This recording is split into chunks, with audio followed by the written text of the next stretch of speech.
You're standing in a chamber that smells like roses and rot. The air is thick with perfume, but underneath it's something else. Something wrong. The woman sitting across from you is draped in silk so elaborate it looks architectural. Her face painted white as bone, lips red as fresh wounds. She's beautiful in the way a porcelain mask is beautiful, flawless, immobile, utterly lifeless. Then she speaks, and her voice cracks through the silence like breaking glass. "Tell them I need no man. Tell them I am married to England." Her hands shake as she lifts them, and you see it just for a moment, a dark stain spreading through the white powder on her neck. Not makeup. Something seeping through. You want to look away, but you can't, because you've just realized something terrible. This woman isn't refusing marriage out of strength. She's hiding something. Something that, if the world discovered it, would bring an empire to its knees. If you're watching this from anywhere in the world right now, drop a comment and let me know. Where it genuinely amazes me that a secret buried for 4 centuries can still reach across oceans and continents to find people hungry for the truth that was never supposed to be told. Her name was Elizabeth Tudor, and she became Queen of England on November 17, 1558, at the age of 25. She would rule for 45 years, never marrying, never producing an heir, maintaining to her death that she was the virgin queen wedded only to her country. Untouched, unblemished, eternally pure. The story England told itself was one of choice, of a woman so devoted to her people that she sacrificed personal happiness for the good of the realm. Poets celebrated her chastity. Painters immortalized her as a goddess. Historians for 400 years have called her reign a golden age. But here's what they never put in the textbooks. Elizabeth didn't choose virginity as some noble sacrifice. She was hiding something so devastating, so fundamentally threatening to the legitimacy of her crown, that she built an entire mythology around it to keep anyone from looking too closely. And when she died, they sealed her body in lead and locked it away so fast that servants whispered she'd been buried with a secret that would destroy the Tudor legacy if it ever came to light. The first clue that something was wrong came in 1559, barely a year into her reign. Elizabeth was 26, and every ambassador in Europe was sending the same message home to their kings. The Queen must marry. It wasn't a suggestion, it was an absolute political necessity. A woman ruling alone was considered unnatural, unstable, a temporary aberration that needed correcting. Her own parliament sent delegations begging her to choose a husband. The Spanish offered Philip II, her dead sister's widower. The French proposed various princes. The Habsburgs sent portraits of eligible archdukes. Sweden's king Eric XIV became so obsessed he sent her love letters and his own portrait encrusted with jewels. Elizabeth smiled at all of them, flirted with their ambassadors, entertained proposals with elaborate courtesy, and accepted none of them. At first, her council thought she was being strategic, playing suitors against each other to extract better terms. But as months turned into years and the excuses multiplied she needed more time, the political situation wasn't right. She was considering, but not decided, something stranger emerged. Elizabeth seemed physically uncomfortable whenever marriage negotiations became too specific. When ambassadors pushed for dates, for commitments, she would develop sudden illnesses. Headaches that lasted days, stomach pains that kept her confined to her chambers. One Spanish envoy wrote in frustration to Philip II, "When I speak of your Majesty's continued interest in matrimony, the Queen's countenance changes. She becomes agitated, almost fearful, and invariably claims some indisposition that ends our audience." But there was one man who got closer than all the rest. Robert Dudley, Earl of Leicester. They'd known each other since childhood, had been imprisoned in the Tower of London at the same time during Mary I's reign, sharing the terror of waiting for execution that never came.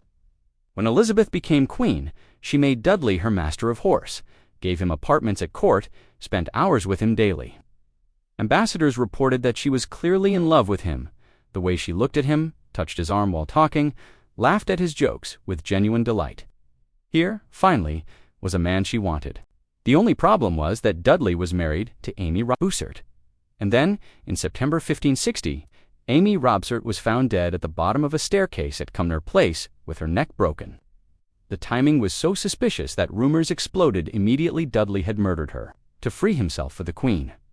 Some went further, whispering that Elizabeth herself had ordered it. The scandal was catastrophic. Foreign courts buzzed with speculation that England was ruled by murderers. Elizabeth's own counselors threatened to resign if she married Dudley now. She was devastated. For months she wept openly, locked herself away, emerged looking hollow and aged. She wanted to marry him any way she could have. She was queen, absolute monarch. She could have defied everyone, married the man she loved, and dealt with the consequences. But she didn't. She kept him close, gave him more titles, more land, more power. Let him remain her favorite for decades, but she never married him. Years later, when William Cecil asked her directly why she wouldn't marry Leicester when her feelings were so obvious, Elizabeth reportedly said something strange. There are reasons beyond love or duty, reasons of the body that make such union impossible. What did that mean? Cecil never explained further in his writings, but he stopped pushing for marriage to Dudley after that conversation. Something Elizabeth told him, something about her body, convinced him to drop the matter entirely. The pattern repeated with every suitor. She'd entertain proposals enthusiastically at first. Then, as negotiations progressed toward actual marriage, she'd retreat, create obstacles, develop illnesses. Eventually, her counselors realized that Elizabeth wasn't playing political chess with marriage negotiations. She was stalling, desperately, endlessly stalling, buying time. But time for what? The second clue came from the doctors. Royal physicians in Tudor England kept detailed records, and fragments of their notes about Elizabeth survive in various archives, though suspiciously. Many documents about her medical history have been lost or destroyed over the centuries. What remains is disturbing.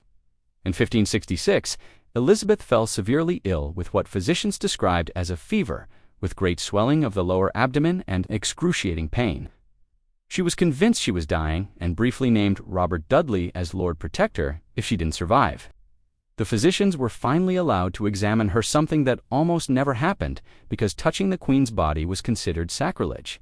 What they found was never officially recorded, but one doctor, Thomas Hooke, wrote a coded letter to a colleague that was discovered in the 1970s in a private collection. The relevant passage, once decoded, reads, "Her Majesty's anatomy is not as expected. The interior construction shows significant abnormality which would prevent issue. I am sworn to silence under pain of death. Abnormality that would prevent children." Hooke died less than a year later of sudden illness, age 53, after being in perfect health. His personal papers were confiscated by the Crown and never seen again. Another physician, Dr. Giulio Borgarucci, who attended Elizabeth in the 1580s, made cryptic references in his published medical treatises to certain noble patients of the highest rank, in whom nature has made errors of formation that preserve an external appearance of femininity while rendering them barren. He never named names, but given that he served primarily the English court, the implication was clear. Borgarucci left England abruptly in 1587, and his subsequent writings never mentioned English patients again. Then there are the observations from foreign ambassadors, whose job was to report everything about potential marriage partners. Several noted disturbing details about Elizabeth's appearance. The Venetian ambassador, Paolo Fagolo, wrote in 1559 that Her Majesty, though handsome, has a masculine voice and bearing unusual in women of grace. The Spanish envoy, Diego Guzman de Silva, reported in 1564 that Elizabeth was tall and strongly built, more in the manner of a soldier than a lady of delicate constitution. Most tellingly, a French diplomat named Michel de Castelnau wrote in 1575 that he'd heard from palace sources that the Queen has never had monthly courses as other women do. And this fact troubles her physicians greatly, though none dare speak of it openly. Modern medical historians examining these scattered references have proposed a stunning possibility that Elizabeth might have had what's now called androgen insensitivity syndrome, a condition where someone has XY chromosomes, but appears externally female because their body doesn't respond to testosterone. People with eyes develop as females, often strikingly beautiful ones, but lack functional internal reproductive organs. They don't menstruate, they can't become pregnant. They often have a deeper voice and taller stature than average. They can live entire lives appearing completely female externally while being genetically and internally different. If Elizabeth had AIs or a similar intersex condition, it would explain everything. The inability to marry despite political necessity, the lack of menstruation that multiple sources hint at, the mysterious abnormality doctors discovered. The masculine qualities, some observers noted, the absolute terror of anyone examining her body too closely. And, most devastatingly, it would mean her entire public identity, the Virgin Queen, pure and chosen by God, was a desperate cover story for a medical reality that would have destroyed her legitimacy entirely. Because here's what matters. In Tudor England, a woman's entire value was tied to her ability to produce legitimate heirs. A queen who couldn't have children wasn't just disappointing, she was useless. Worse than useless, because her rule created instability without solving the succession crisis. If anyone had discovered that Elizabeth was physically incapable of marriage and childbirth, the political consequences would have been immediate and catastrophic. Parliament would have forced her to abdicate. Foreign powers would have invaded, seeing England as weak and leaderless. Catholic factions would have rallied behind Mary, Queen of Scots, as the legitimate heir. Elizabeth's entire reign would have collapsed before it began. So she did the only thing she could. She turned her inability into a choice. She created the mythology of the Virgin Queen, claiming she had sacrificed marriage for England, that her chastity was a sign of purity and devotion, rather than medical necessity. She wore white makeup and elaborate dresses, transforming herself into an icon. A living symbol rather than a flesh and blood woman whose body could be questioned. And every time anyone got too close to the truth, they disappeared or died or were paid off into silence. The white makeup she wore Venetian ceruse made from white lead mixed with vinegar more than create her iconic look. It poisoned her slowly for 45 years. Lead is a neurotoxin that absorbs through skin, into blood, into bones, into the brain. The symptoms of chronic lead poisoning read like a catalog of Elizabeth's documented health problems throughout her reign. Severe recurring headaches that left her bedridden for days. Abdominal pain so intense she couldn't eat. Joint pain and muscle weakness that worsened as she aged. Mood swings and explosive rages. She once threw a knife at a counselor who disagreed with her. Memory problems in her later years, where she'd forget conversations or repeat herself. Insomnia that plagued her nightly, with servants reporting she'd pace her chambers unable to rest. But she couldn't stop applying it, because the moment she appeared in public without that flawless white face, people would see an aging woman, vulnerable and human, and the mystique would shatter. The mask wasn't vanity, was armor. Political survival, painted in poison. And then there was the corset. Tudor court fashion demanded a rigid triangular torso, achieved through boning reinforced with steel or wood, laced tight enough to reshape the body. Elizabeth wore hers tighter than anyone, her ladies reported, because it held her upright through hours-long ceremonies when her body wanted to collapse. Medical examinations of other noble women from the period show cracked ribs, compressed organs, spinal deformities, when they finally cut the corset from Elizabeth's corpse. Servants whispered that her torso was covered in permanent grooves, deep indentations where the boning had pressed for decades, marking her flesh like a fossil.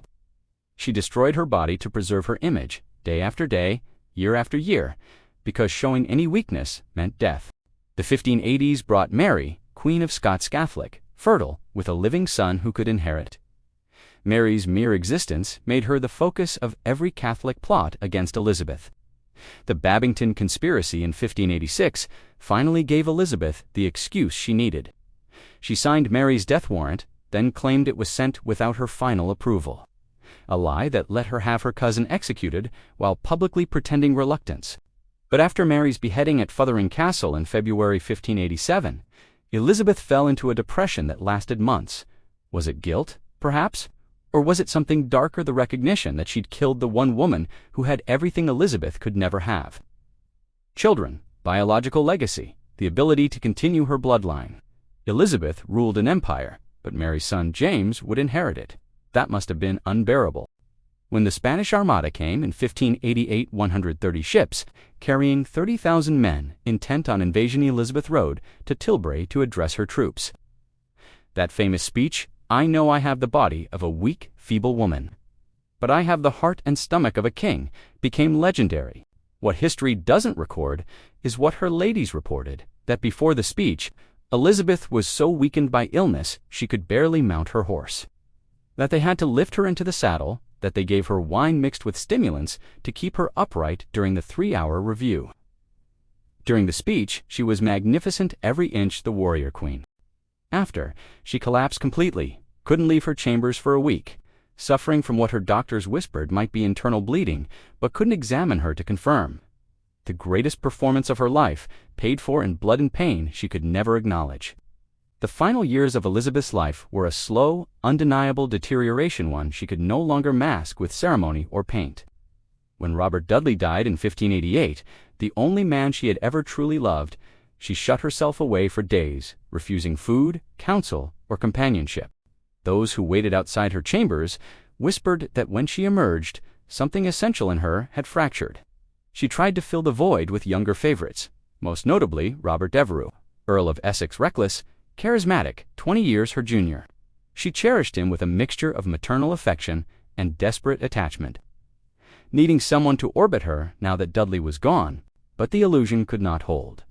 One morning, Essex burst into her chambers unannounced, eager to plead some petty grievance, and found her unadorned in no wig, no thick white makeup, no jewels to mask the truth time had carved into her flesh. He froze in shock. Elizabeth saw the flicker of horror on his face, a moment he could never take back, and she never forgave him for it.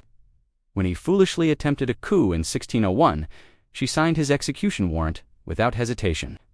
After his beheading, she seemed to collapse inward. She ate little, slept less, and began letting the elaborate facade slip. By 1603, her physical state was appalling. Her teeth had largely rotted from a lifetime of sugar and the lead-based cosmetics she used to maintain her ghostly mask. Her breath was foul. Her skin beneath the makeup had turned mottled and necrotic. Her hair was almost gone. Her hands trembled constantly. And there was the smell mentioned carefully in multiple contemporary accounts, deep corruption within her body, a rot that perfume could no longer disguise. In March, she refused to go to bed, insisting she would die if she lay down.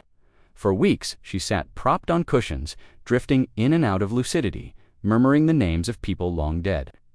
When her counselors begged her to name an heir, she finally gestured toward James VI of Scotland, the son of Mary, the cousin she had executed decades before. On March 24th, she consented at last to lie down, though it was more collapse than choice. She never spoke again and died at dawn. The covering up began immediately. The doors were locked, guards stationed, and only a handful of trusted servants allowed to touch the body. As they undressed her, the horror emerged layer by layer, the makeup peeling off with pieces of skin. The deep grooves left by years of tight corsets, and according to whispered, terrified accounts, something profoundly wrong between her legs. Absent or malformed, they said, though none could describe it clearly through their shock. The body was wrapped at once, sealed in lead within hours, and buried with extraordinary speed. Servants were dispersed across the country. 3 physicians who had attended her died within a year. The evidence was entombed with her in Westminster Abbey. For centuries later, her coffin remains sealed. Requests for examination have been denied repeatedly. 1952, 1975. 2003, kings and queens have been studied before and since, but not Elizabeth. Respect for the dead, officials say, though respect has rarely prevented historical inquiry. The truth is simpler. The legend is too valuable to risk. The Virgin Queen Pure, chosen untouchable, helped forge Britain's identity. If the body inside that coffin contradicts the myth, the foundation trembles. And so the coffin stays closed, the petitions unanswered, the secret preserved. Elizabeth Tudor remains, as she fashioned herself, a figure shrouded in artifice, her final truth still buried beneath stone.